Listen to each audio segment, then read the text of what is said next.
Regardez bien le regard de Marquinhos, hein. Parce que ce qu'il a vu à ce moment précis devant lui, il va s'en rappeler toute sa vie. Et je pense que les Parisiens aussi d'ailleurs, parce que le héros de la soirée, c'est lui et personne d'autre. Le face-à-face contre Asensio aussi tard dans le match qu'il a arrêté. Des arrêts à en croire qu'il avait des tentacules. Mais regardez-moi juste ça. Et vous avez vraiment atomisé ce mec, les supporters parisiens. Avec sa balafre sur sa joue, il a littéralement sorti son prime. On peut parler de lui toute la soirée. Mais parlons s'il vous plaît aussi à quel point c'est inadmissible comment il a été abandonné au retour des vestiaires. Non, parce que disons-le, qu'après les buts de Hakimi et de Nuno Mendes, le Paris Saint-Germain menait en tout 5-1 au score en aller-retour. Et qu'au final, vers la fin, ils se sont retrouvés littéralement à un but de se faire rattraper. Les défenseurs ont littéralement abandonné leur gardien. Avec la frappe de McKean, le réveil de Rashford, les laisser aller en pleine défense se sont littéralement fait ressentir. Ça a toujours été le problème du Paris Saint-Germain.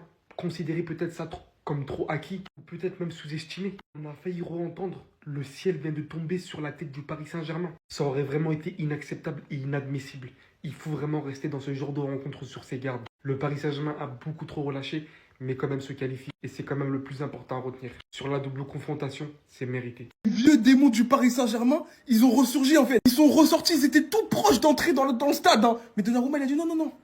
Il a fait la sécurité, il a dit rentrez où vous étiez. Rentrez où vous étiez. Sur cette occasion précisément, El Emery, il a fini par terre. C'est une dinguerie. Reprise de volée, Lapacho, encore une fois, dernière action, il contre le ballon. Mais en fait, tout le temps, ça va se passer comme ça pour le Paris Saint-Germain. Ils peuvent pas donner un peu de répit à leurs supporters, à se qualifier bien comme il faut. Pourtant, tout avait bien commencé. Hakimi fait une première période de patron. Fabien Ruiz aussi de patron. Tout le monde. En fait, on sentait la maîtrise du Paris Saint-Germain. On s'est dit non, c'est bon là. C'est bon. Ils sont guéris de leurs vieux démons. Il a suffi de l'étincelle de plusieurs joueurs, notamment Marcus Rashford, qui a complètement enrhumé Fabien Ruiz, enrhumé Vitinha. Il a redonné l'espoir à Aston Villa, Morgan Rogers. Ils se sont tous mis le bleu de chauffe. Boum! Le Paris Saint-Germain, ils ont commencé à perdre leurs moyens. Je sais pas ce qui s'est passé. Il y a eu un trou noir, un trou dimensionnel qui aurait pu coûter très très cher au Paris Saint-Germain. En fait, ils auraient pu tomber dans les abîmes. Là, remontada par Aston Villa, franchement, ça serait fini, hein. Ils doivent remercier un homme, Donnarumma. Quel match! Il a maintenu le Paris Saint-Germain à flot. Il a fait 2 parades, mais décisives. Celle-là déjà. Celle-là. Voilà. Pour ceux qui doutaient, Donnarumma sur sa ligne, ça reste le meilleur, l'un des meilleurs, gardiens du monde. C'est impressionnant. Mais bravo à Donnarumma. Mais bravo aussi au Paris Saint-Germain parce qu'il y a eu une gestion à un moment donné vers la fin. Désiré Doué, il a gardé le ballon dans le poteau de corner. Ils ont perdu au moins 4-5 minutes avec ça. Ça a cassé le rythme. Mais bravo au Paris Saint-Germain d'avoir contenu, d'avoir résisté. Mais on a eu peur. Non, on a eu peur en fait. On a tous eu peur. Ironie du sort, j'en sais absolument rien. Mais l'histoire, elle est tellement belle parce que c'était le mec le plus décrié du 11 de Luis Enrique qui ce soir sauve le cul du PSG.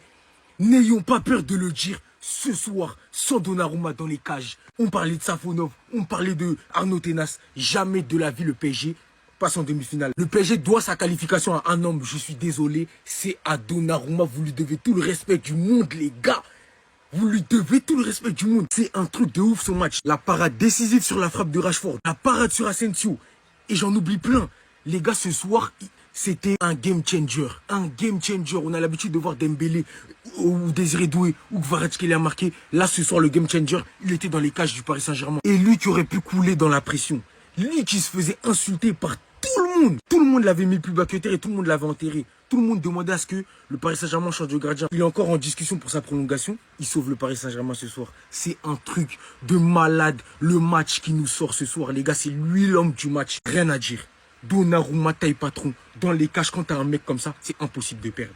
C'est un truc de malade. Il a tout mon respect, Didio. On ne doutera plus jamais de ton aptitude à être le grand gardien.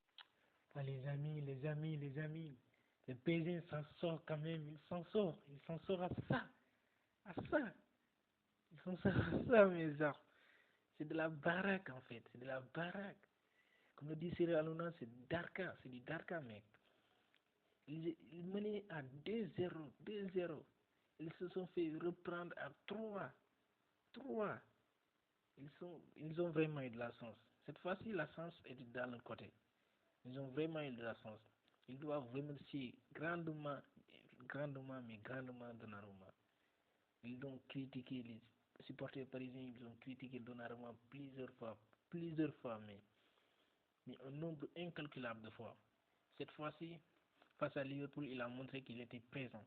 Cette fois-ci, il a encore montré qu'il est présent. C'est grâce à lui que le PSG a tenu bon. Il a fait 4, mais voire 5 arrêts décisive qui a permis au PSG de maintenir son score, son écart de 1 but. C'est grâce à ces arrêts qu'ils ont su gagner ce match. Mais comme on dit, quand le gardien est au meilleur joueur, c'est qu'il y a quelque chose qui n'a pas marché, surtout au niveau de défense. Aujourd'hui, on a vu des Parisiens trembler, des joueurs trembler, ce qu'on n'avait pas vu depuis longtemps.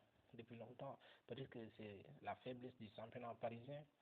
Ils jouent très peu, mais aussi les matchs ne sont pas au niveau. Ne sont pas au niveau.